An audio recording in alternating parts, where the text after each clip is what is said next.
के सामने एक बार फिर से एक नई वीडियो के साथ उपस्थित हुआ हूँ। रासायनिक बलगतकी का जो अगला टॉपिक है, हमने पहले रासायनिक व्यंजकों, कुछ वेग स्थिरांक के व्यंजकों के बारे में स्टडी किया। ये चौथा पार्ट है। तीन पार्ट अब तक इस चैप्टर के कंप्लीट हो चुके हैं। डिस्क्रिप्शन बॉक्स में इसका लिंक भी है, आप जाके वो वीडियोज़ भी देख लीजिए।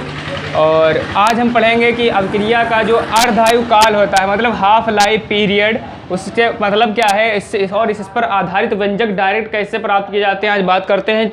तो अर्धायु काल समझ लीजिए, जैसे पूरे जीवन का जो आधा समय होता है उसे क्या कहते हैं, अर्धायु काल। लेकिन मनुष्य के जीवन की हम बात करें, लेकिन यहाँ पर हम किसकी बात करेंगे, रासायनिक अभिक्रिया की बात करेंगे। एग्जाम्पल के लिए मैं मान लूँ कि अगर R से कोई रिएक्शन P, R का मतलब है रिएक्टेंट, पहले मैंने अभिकारक लिया, फिर अभिकारक को मैंने गर्म किया, कैसे भी इस रिएक्शन को स्टार्ट किया, और इस रिएक्शन स्टार्ट हो गई तो उत्पाद बनने लगा।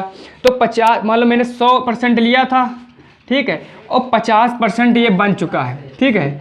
तो 100% से 50% बनने में जितना समय लगा, वही इस क्रिया का क्या है, अर्ध आयु काल है। मतलब कह सकता हूँ 100% सांद्रता थी और मैंने बनाना शुरू किया तो रिएक्शन चलती रही, फिर मैंने देखा कि ये 50% बन चुका है, फिर मैंने टाइम नोट किया, जो टाइम आया वही सब क्रिया क्या है, अर्ध आयु काल। तो इसमें लिख लीजिए, का डेफिनेशन लिख लीजिए, वह समय अंतराल, लिख लीजिए। अर्धायु काल की परिभाषा पूछ लेता है यूपी बोर्ड में कि अर्धायु काल से आप क्या समझते हैं। अर्धायु काल की परिभाषा लिख लीजिए, वह समय अंतराल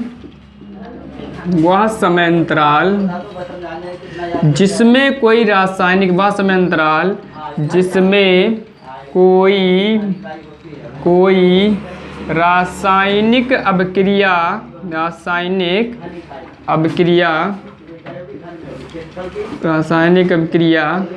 अपनी प्रारंभिक सांद्रता का, अपनी प्रारंभिक जितनी शुरुआत में ली गई थी, प्रारंभिक सांद्रता का 50% पूर्ण हो जाती है। मतलब क्या हुआ, वह समय अंतराल जिसमें कोई रासायनिक अभिक्रिया अपनी प्रारंभिक सांद्रता का, मतलब जो भी लिया था उसका 50% पूर्ण हो जाती है, कामा करके लिख लीजिए, अभिक्रिया का अर्धायु काल कहलाता है। अभिक्रिया का अर्धायु काल कहलाता है, समझ जाइए। फिर इस पर व्यंजक डायरेक्टली हम बना लेंगे, अर्धायु काल कहलाता, ठीक, नोट कर लीजिए डेफिनेशन। और इसमें एक जो लिख लीजिए, इसे T हाफ से प्रदर्शित करते हैं, मतलब जो पूरा समय होता है T से प्रदर्शित करते हैं, तो इसे कहाँ से प्रदर्शित करेंगे, T 1/2, सफिक्स में 1/2 का मतलब है अर्धायु काल, इसे T हाफ से प्रदर्शित करते हैं। काफ़ी पूछा जाता है इससे रिलेटेड क्वेश्चन, प्रदर्शित करते हैं।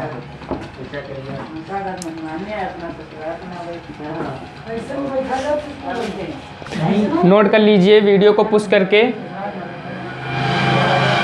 नोट कर लिया होगा। तो आगे हम बात करते हैं इसी में, अर्धायु काल के बाद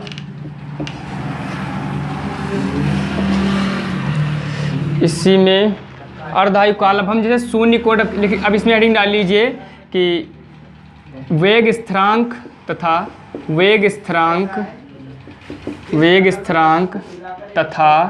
अर्धायु काल में संबंध, अर्धायु काल में संबंध, क्या संबंध होता है अर्धायु काल में,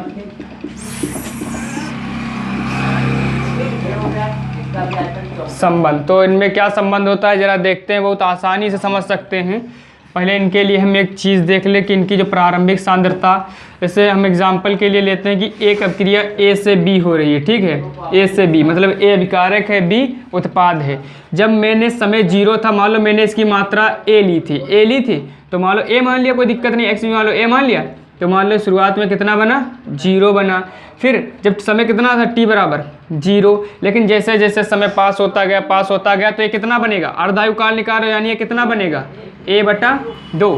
क्यों, क्योंकि ये 100 पूरा A था और अर्धायु काल मतलब अपनी आधी अभिक्रिया पूर्ण होने में कितना बनेगा, A/2 बनेगा। अच्छा ये A था, ये A/2 था, तो ये बचा कितना, A -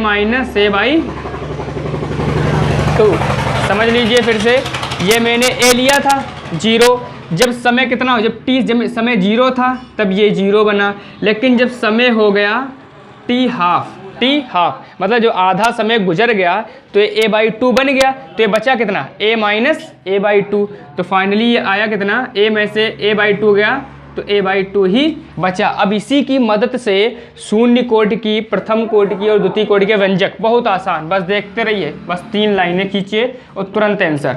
शून्य कोटि के लिए बताइए क्या होता था व्यंजक वेग स्थिरांक का, k बराबर x बटा t होता था, कहाँ, लेकिन x तब होता है जब कितना बनता था, x बनता था, लेकिन यहाँ x बन कितना रहा, a बाई टू, तो x की जगह पर कितना रख दोगे, अब यहाँ से करो t बराबर, अच्छा निकालो, t बराबर हो जाएगा k अपान x।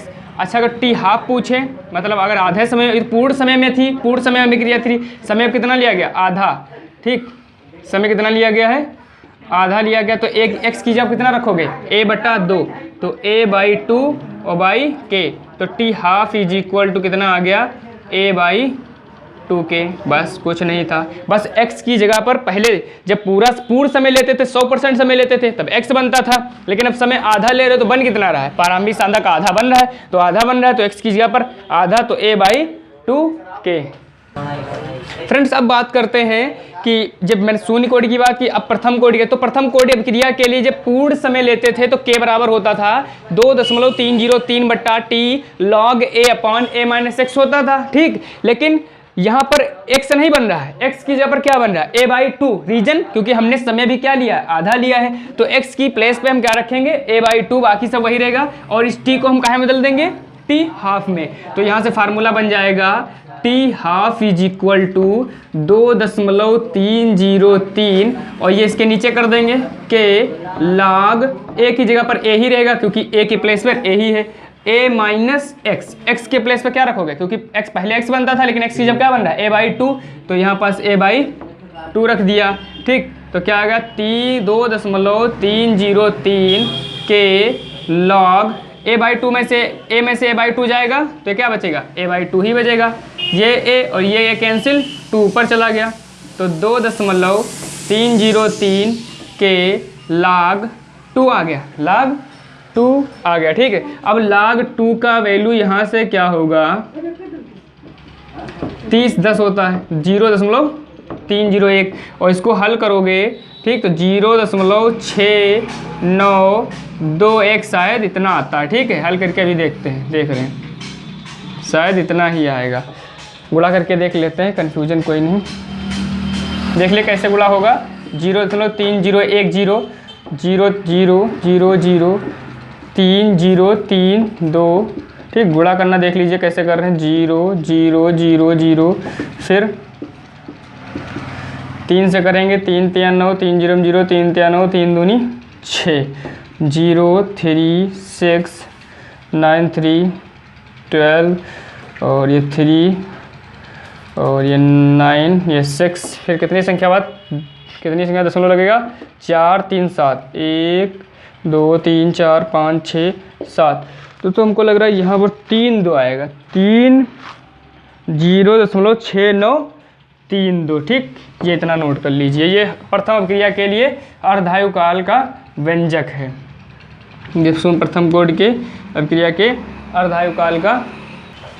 फ्रेंड्स अब द्वितीय कोटि के लिए मैंने एक व्यंजक लिखा है, वेग स्थिरांक और समय वाला, ठीक है, जो पूर्ण 100% के लिए होता था, लेकिन अब आप कोशिश करिए, आप लोग वीडियो को पुश करके इसका जो अर्धायुकाल का रिलेशन है वो जरा फाइंड करिए, वीडियो को पुश करके। फ्रेंड्स चलो हम निकालते हैं, जरा अपना आंसर मैच करिए जा, ठीक है, तो यहाँ से अगर हम t बराबर निकले तो इसको t हाफ कर लीजिए, t हाफ मतलब अर्धायुकाल है इसीलिए, और ये 1 अपान के नीचे चला गया, अब मान रखिए 1 अपान a माइनस एक्स के प्लेस पे क्या रखोगे, a by to minus 1 upon a, ठीक, अब इसको हल करिए। अब बस हल करने से पहले थोड़ा यहाँ पर अगर ध्यान देते तो सभी का वैसे सही होगा मानता हूँ, 1 अपान, जब a से a बाई टू जाएगा तो क्या बचेगा, a बाई टू ही बचेगा, और यहाँ तो a ही रहेगा क्योंकि वहाँ x था नहीं, तो t half is equal to क्या आ गया, 1 अपान k, अब ये 2 ऊपर चला गया तो 2 by a minus 1 upon a, तो t half is equal to 1 upon k into 1 upon a, तो t half is equal to, यहाँ देख लीजिए, इसको हम यहाँ मिटा के लिख देते हैं साफ, T half is equal to 1/KA। ठीक, ये आ गया द्वितीय कोटि का व्यंजक। अब आप ध्यान से देख रहे होंगे जो शून्य कोटि की अभिक्रिया थी, ठीक है, उसका व्यंजक देखिए क्या था, जरा ध्यान से देखिएगा। क्वेश्चन यहाँ पर बन रहा है बहुत सासू क्वेश्चन। शून्य कोटि के लिए टी हाफ था, वो क्या था, A/2K। प्रथम कोटि के लिए टी हाफ था 0.6932/K, और इसके लिए क्या आया है, टी हाफ 1/K। अगर आप ध्यान से इसको देखें तो ये अर्धायुकाल जो है इसकी प्रारंभिक सांद्रता के डायरेक्टली प्रोपोर्शनल है, मतलब अनुक्रमानुपाती है। यहाँ ये देखिए तो ये ए पर निर्भर ही नहीं कर रहा है, क्योंकि इसमें ए कहीं आया नहीं, मतलब यहाँ अनुक्रमानुपाती है, यहाँ निर्भर ही नहीं कर रहा, और यहाँ व्युत्क्रमानुपाती है। तो व्यंजक ऐसे पूछ लेता है कि सिद्ध कीजिए कि किसी रासायनिक अभिक्रिया, प्रथम कोटि की अभिक्रिया के लिए जो अर्धायुकाल होता है वो अभिकारक की प्रारंभिक सांद्रता पर निर्भर नहीं करता है, क्योंकि इसमें जो टर्म ए है, ए टर्म क्या है, प्रारंभिक सांद्रता। इसमें जब टर्म ए आ ही नहीं रहा है तो प्रारंभिक सांद्रता चाहे तुम जितनी रख लो, चाहे 500 मोल प्रति लीटर रख लो, चाहे 1000 रख लो, चाहे करोड़ में रख लो, मतलब इसके अर्धकायुकाल पे कोई इफेक्ट नहीं पड़ेगा। बट अगर इसकी सांद्रता हम बढ़ा दें तो इसका अर्धकायुकाल क्या है, बढ़ जाएगा, क्योंकि ये डायरेक्टली प्रोपोर्शनल है। इसी प्रकार अगर इसकी बढ़ा दें तो ये घट जाएगा, क्योंकि ये इनवर्सली प्रोपोर्शनल है। कहने का मतलब ये अनुक्रमानुपाती, ये बढ़ेगा तो ये भी बढ़ेगा, ये निर्भर नहीं कर रहा। आप इस पर कुछ भी चेंज करिए, प्रारंभिक सांद्रता जहाँ इतनी लीजिए कोई फर्क ही नहीं पड़ेगा। लेकिन ये व्युत्क्रमानुपाती है तो ये बढ़ जाएगा मान लो, तो ये घटेगा, और ये घटेगा तो ये बढ़ेगा। ये क्वेश्चन बहुत इंपॉर्टेंट है, यूपी बोर्ड में पूछता है कि सिद्ध कीजिए कि प्रथम कोटि की अभिक्रिया के, जो प्रथम कोटि का अभिक्रिया का अर्धायुकाल होता है वो अभिकारक की सांद्रता पर निर्भर नहीं होता है। तो बस आपको बस यही व्यंजक प्रूफ करके दिखा देना और लिख देना इसके नीचे, क्योंकि लिख देना चूंकि इस पद में प्रारंभिक सांद्रता का कोई टर्म ही नहीं आ रहा है। जब इस पद में कोई टर्म ही नहीं आ रहा है तो या प्रथम कोटि जो प्रारंभिक सांद्रता अभिकारक की उस पर निर्भर नहीं करता है। ठीक है, तो यहाँ तक नोट कर लीजिए। आप लोग अच्छे से समझ रहे होंगे, उम्मीद करता हूँ। वीडियो को लाइक, सब्सक्राइब और शेयर करते रहिए ताकि हमारा मोटिवेशन होता रहे और आपको सारी वीडियो में ईजिली प्रोवाइड करता रहूँ इसी चैनल पे। और पूरी वीडियो पूरा देखिए तो काफ़ी अच्छे से समझ में आएगा। ठीक है, वीडियो को पूरा देखिए कंप्लीटली। ठीक है, अभी और आगे इसमें थोड़ा और स्टडी करते हैं। अर्धायुकाल तक पढ़ लिया है कि अभिक्रिया का अर्धायुकाल कैसे निकालते हैं। और हाँ, स्पेशली आप लोग सोच रहे होंगे मैं अभी इस पर न्यूमेरिकल क्यों नहीं करा रहा हूँ। इसके लिए मैं आपको जब चैप्टर बिल्कुल क्लोज होने वाला है, इस वीडियो में तो नहीं, अगले वीडियो में क्लोज हो जाएगा, उसके बाद मैं पूरे 50 से 40 मिनट का मैं एक वीडियो बनाऊंगा जिसमें चाहे वो समय अंतराल पे हो या वेग स्थिरांक पर वीडियो न्यूमेरिकल हो, चाहे अर्धायुकाल पर न्यूमेरिकल हो, और चाहे आगे हम पढ़ेंगे सक्रिय ऊर्जा एक्टिवेशन एनर्जी पर न्यूमेरिकल हो, तो उनके सबके नियम पर जो भी अभी पढ़ेंगे। तब तक के लिए फ्रेंड्स, अब नए टॉपिक पर आते हैं, ताप गुणांक। तो ताप गुणांक क्या होता है समझ लीजिए। ताप गुणांक एक बहुत इजीली टॉपिक है। ये अभिक्रिया के टेम्परेचर से रिलेटेड है, क्योंकि ताप इसके अंदर आ गया तो अभिक्रिया का टेम्परेचर। कहने का मतलब ये, इसमें वैज्ञानिकों ने कहा कि अब अभिक्रिया को 35 डिग्री सेल्सियस के ताप पर चेक करिए और 25 डिग्री सेल्सियस के ताप पर चेक करिए। ठीक है, और इनका अनुपात ले लीजिए, मतलब 35 डिग्री सेल्सियस पर वेग स्थिरांक निकाल लीजिए और 25 डिग्री सेल्सियस पर वेग स्थिरांक लगा लिए और इनका अनुपात लीजिए। जो इनका अनुपात आएगा वही क्या है, गुणांक है। जो क्या आएगा, मतलब नियतांक आएगा, उसे क्या कहोगे, ताप गुणांक कहोगे। तो लिख लीजिए, किसी रासायनिक अभिक्रिया के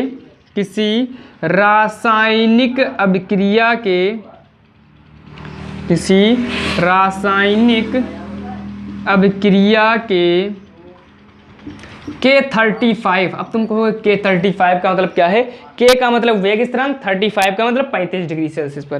K35 तथा K25 के अनुपात को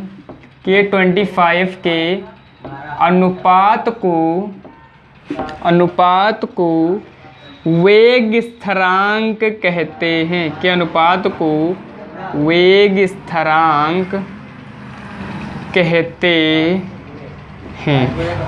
इंटर में केवल यही पूछता है।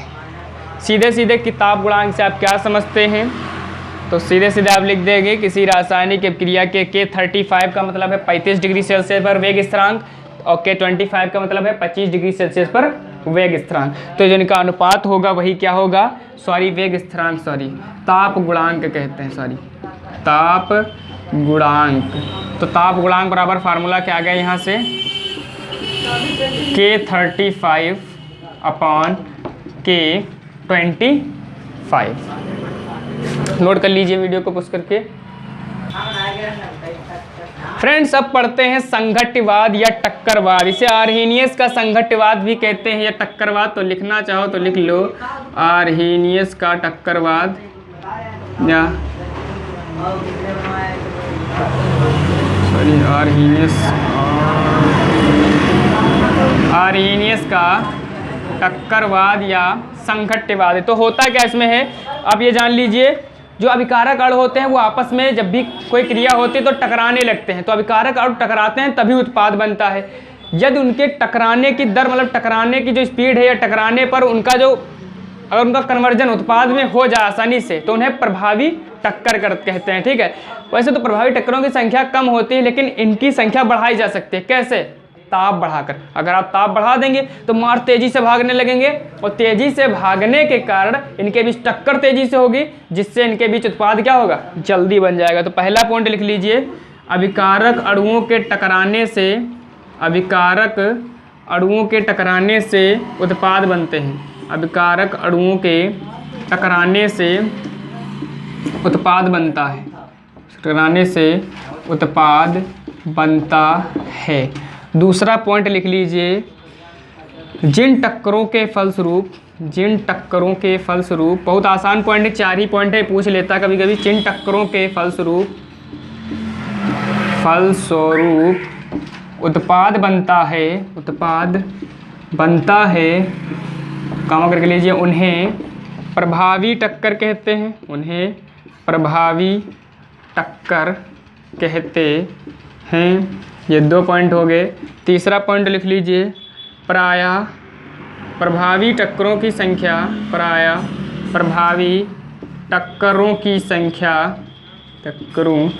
संख्या कम होती है। मतलब इनकी संख्या क्या होती है, कम होती है। रीजन इसलिए टेम्परेचर बहुत लो रहा रिएक्शन का, तो उनकी संख्या टकराने की कम हो गई।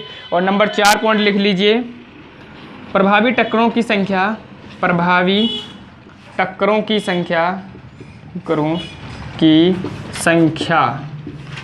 ताप बढ़ाने पर बढ़ जाती है। मतलब जो प्रभावी टक्कर होती है उनकी अगर संख्या बढ़ाना है तो तुम्हें ताप बढ़ाना ही पड़ेगा। बहुत आसान पॉइंट है, बस समझ लीजिए एक बार।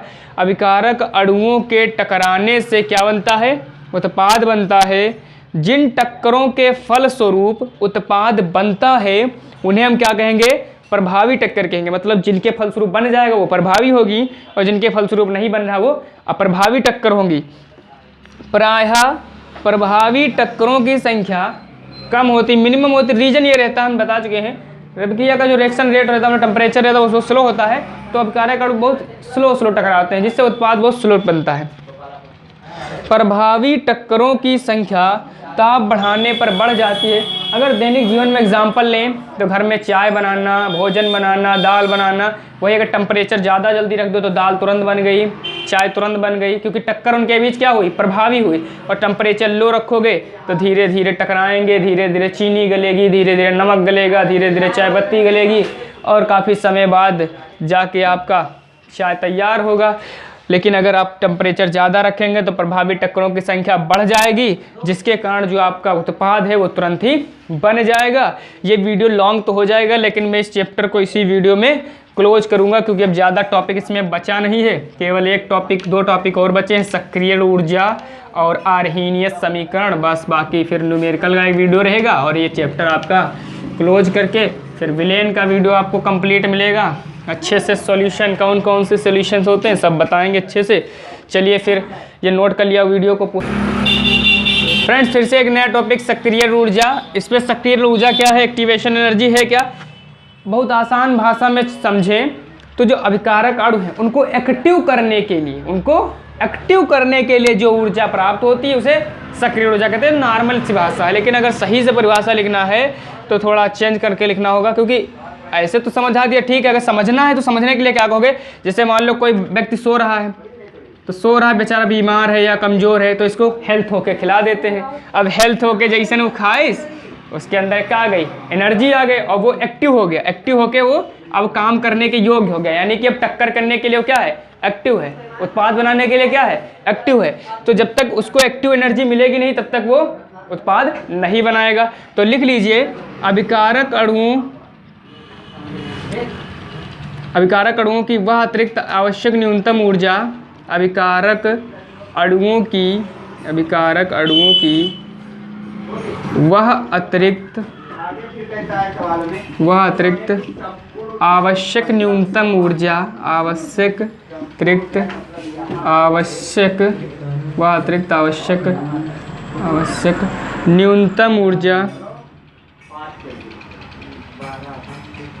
न्यूनतम ऊर्जा जिससे उनकी ऊर्जा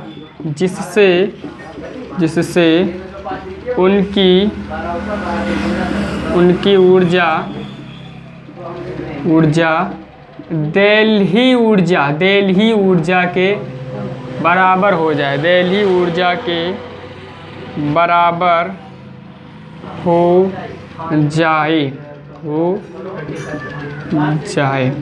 मतलब बहुत आसान भाषा, बिल्कुल 2 लाइनों में, अभिकारक अणुओं की वह अतिरिक्त आवश्यक न्यूनतम ऊर्जा जिससे उनकी ऊर्जा किस ऊर्जा के बराबर हो जाए, देहली ऊर्जा के बराबर हो जाए। मतलब अणुओं को उतनी ऊर्जा और मिल जाए जिससे वो क्या हो जाए, एक्टिवेट हो जाए। ठीक है, तो वो कौन सी ऊर्जा भाई, देहली ऊर्जा। जब अणु देहली ऊर्जा के बराबर पहुंच जाएंगे तो वो आसानी से क्या कर पाएंगे, टक्कर कर पाएंगे, और आसानी से टक्कर कर पाएंगे तो आसानी से प्रोडक्ट को निर्माण कर पाएंगे। क्योंकि प्रोडक्ट का निर्माण तभी होगा जब अणुओं के अंदर प्रभावी टक्कर करने के बराबर ऊर्जा हो। अगर उनके पास ऊर्जा कम है, मान लो कोई व्यक्ति है वो मान लो गुड़ बना रहा बेल पे, तो कब बना पाए, जब उसके अंदर एनर्जी होनी चाहिए। कि एनर्जी नहीं है तो क्या करेगा, वो उल्टा सीधा काम कर देगा, ना कुछ उत्पाद बना पाएगा ना कोई काम कर पाएगा। तो उसके पास इतनी एनर्जी होनी चाहिए ताकि वो आसानी से सारे काम क्या है, कर सके। तो फिर से समझ लीजिए, अभिकारक अणुओं की वह अतिरिक्त आवश्यक न्यूनतम ऊर्जा जिससे उनकी ऊर्जा काहे के बराबर हो जाए, देहली ऊर्जा के बराबर। मतलब उनकी ऊर्जा कम थी, उनको एनर्जी देते जाओ और उनकी ऊर्जा कितनी हो जाए, देहली ऊर्जा के बराबर हो जाए। तो उसे क्या कहोगे कि बराबर हो जाए, कामा करके लीजिए, क्या कहोगे इसे, सक्रिय ऊर्जा कहते हैं या सक्रिय ऊर्जा कहलाती है, सक्रिय ऊर्जा कहलाती है। ठीक है, तो समझ रहे होंगे पॉइंट 2। तो सक्रिय ऊर्जा निकालने का फार्मूला लिखिए, कैसे पता चलेगा कि ये सक्रिय। अब समझिए सक्रिय ऊर्जा कैसे निकालते हैं। पॉइंट 2, मान लो हमारा एक अणु था, उसकी ऊर्जा थी 75। कितनी ऊर्जा थी, 75। लेकिन इसको चाहिए कितनी, 100 चाहिए। सब लोग पॉइंट पर ध्यान से देखते रहना वीडियो। थी 75, टक्कर के लिए चाहिए तो कितनी थी, 100। अच्छा, ये 75 थी, ये कौन सी ऊर्जा थी, आप ही लोग बताइए। आंतरिक ऊर्जा थी कि नहीं थी, ऊर्जा आंतरिक। और 100 कौन सी ऊर्जा है, देहली ऊर्जा है। क्योंकि देखो 75 है और पहुंचाना कहाँ तक है, 100 तक। यानी कि समझो परिभाषा से देखो, जिससे उनकी ऊर्जा किसके बराबर हो जाए, देहली। यानी थी 75, पहुंचाना 100 तक है, तो 100 तक पहुंचाने के लिए जितनी ऊर्जा देनी पड़ेगी वही क्या होगी। पॉइंट 2 पॉइंट बनिए, सक्रिय ऊर्जा। मतलब हमारे पास 75 रुपए थे, हमें जरूरत है 100 रुपये की, तो जो 25 रुपया हमको देगा वो हमारे लिए क्या होगी, सक्रिय ऊर्जा होगी। क्योंकि हमको चाहिए थे 100 रुपये और हमारे पास हमारे जेब में थे कितने, 75। तो 75 रुपये हमारे आंतरिक रुपए में, 75 रुपये हमारे आंतरिक रुपए में है। अब हमको बाहर से कितनी चाहिए रुपये, 25 रुपये। तो 25 रुपये चाहिए तो हम कहाँ तक पहुँच सकते हैं, देहली रुपये तक, यानी देहली ऊर्जा तक। तो जितने मिले वही हमारी क्या हुई, सक्रिय ऊर्जा। अब बताइए इस सवाल में सक्रिय ऊर्जा कितनी होगी, 100 माइनस 75, 25। अगर मैं कहूँ कोई वस्तु की जो 175 है ऊर्जा और इसको चाहिए, मतलब 175 मान लो या 140 मान लो, ठीक है, और इसको देहली ऊर्जा तक पहुंचना, इसकी देहली ऊर्जा बता दूं कि 200 है, तो 140 इसकी आंतरिक ऊर्जा, 200 तक पहुंचना है। तो 200 तक ये कब पहुंचेगा, जब इसको 60 और मिल जाए। जब वो 60 मिलेगी तो जो मिलेगी, मतलब जो उसको मिलेगी वही ऊर्जा इसकी क्या होगी, सक्रिय ऊर्जा। जहां तक पहुंचना है देहली ऊर्जा, और जो पहले से उसके अंदर स्टोर है वो आंतरिक ऊर्जा। तो फार्मूला यहां से बन के क्या आया, आप ही लोग फार्मूला बनाइए, क्या आएगा, सक्रिय ऊर्जा बराबर देहली ऊर्जा देहली ऊर्जा माइनस आंतरिक ऊर्जा, ये फार्मूला है। बस समझते रहिए, कोई कठिन नहीं, बिल्कुल आसान भाषा में समझाए। फिर से जाए कहो समझा दे एक बार। कोई अणु है, उसकी देहली ऊर्जा 100 है, लेकिन मेरे पास जो कण है उसकी 75 है, तो 100 तक पहुंचाने के लिए जितनी ऊर्जा देनी पड़ेगी वही इसकी क्या है, देहली। तो देहली ऊर्जा इसकी 100 थी, आंतरिक इसकी ऊर्जा 75 थी, तो कितना आएगा 25। पॉइंट टू पॉइंट समझ रहे होंगे। ठीक है, अब ये भी टॉपिक आपका यहीं पर ख़त्म होता है। अब आगे बात करते हैं दोस्तों। अब बहुत इंपॉर्टेंट टॉपिक है आर्हीनियस समीकरण, और लगभग ये इस चैप्टर का लास्ट मेरे हिसाब से टॉपिक है। ठीक है, तो इसके बारे में हम बात करने। आर्हीनियस भाई थे, उन्होंने सक्रियण ऊर्जा से संबंधित एक फार्मूला दिया था। ठीक है, उसे कहते हैं आर्हीनियस समीकरण।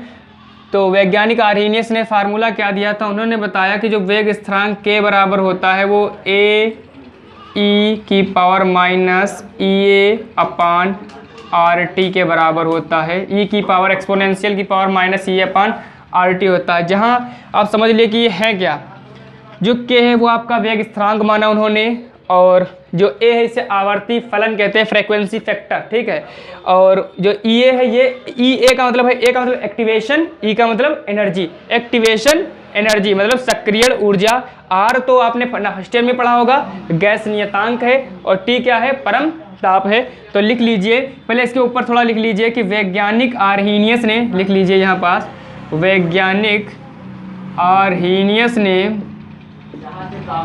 आर्हीनियस ने सक्रियण ऊर्जा तथा वेग स्थिरांक से संबंधित सक्रियण ऊर्जा तथा वेग स्थिरांक से संबंधित एक समीकरण दिया, जिसे आर्हीनियस समीकरण कहते हैं, जो निम्नवत है। संबंधित एक समीकरण दिया जिसे आर्हीनियस समीकरण कहते हैं,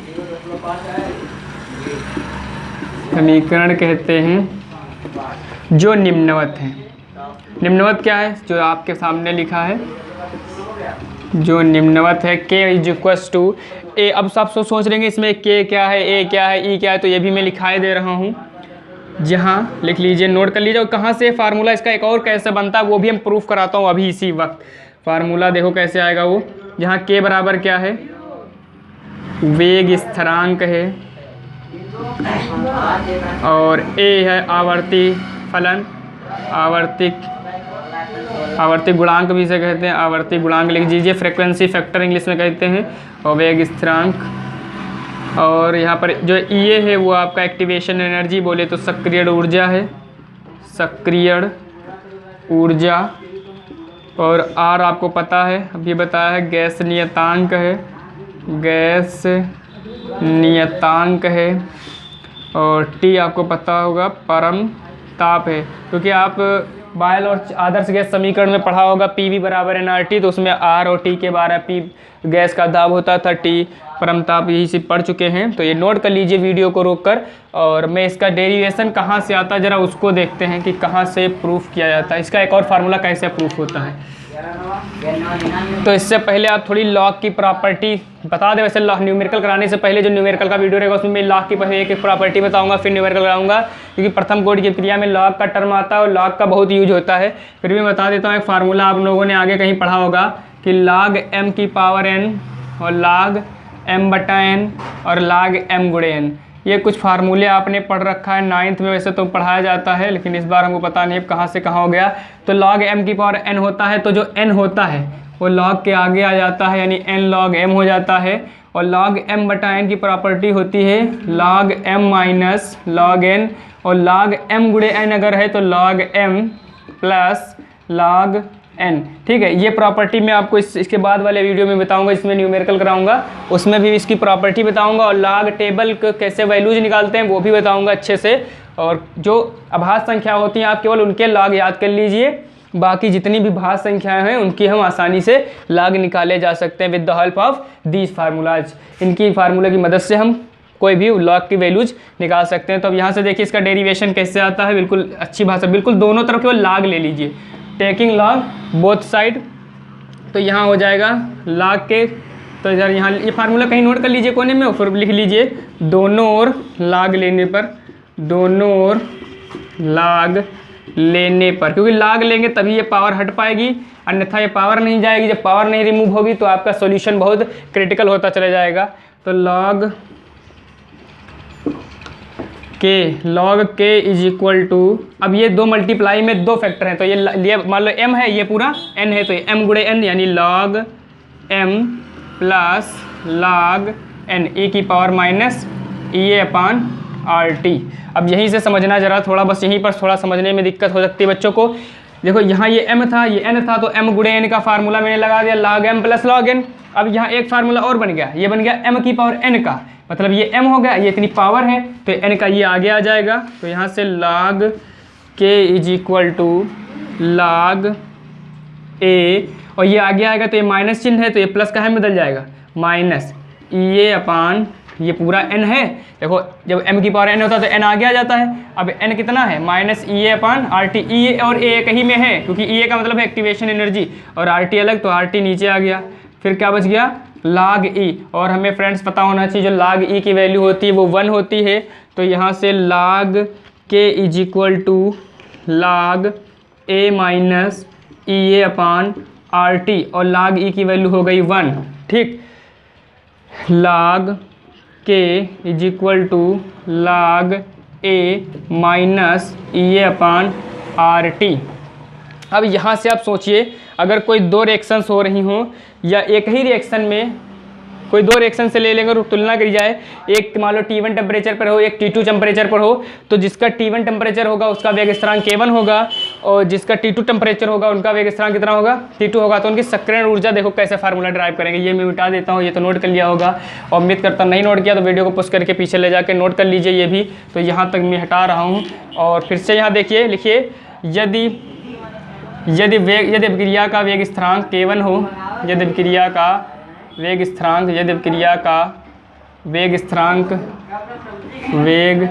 स्थिरांक K1 तथा ताप T1 हो तो, अच्छा ये आवर्ती गुणांक पर कोई फर्क नहीं पड़ता, ये यही रहेगा, इसमें कोई परिवर्तन नहीं, गुणांक है, ठीक है, नियत रहता है। तब यहाँ से क्या हो जाएगा, log K1 is equal to क्या हो जाएगा, log a minus E upon RT1। ठीक है, R1 क्यों नहीं होगा, क्योंकि ये गैस नियतांक है, इसकी वैल्यू फिक्स है। ठीक, ऐसे लिख लीजिए। दूसरा पॉइंट, यदि अभिक्रिया का वेग स्थिरांक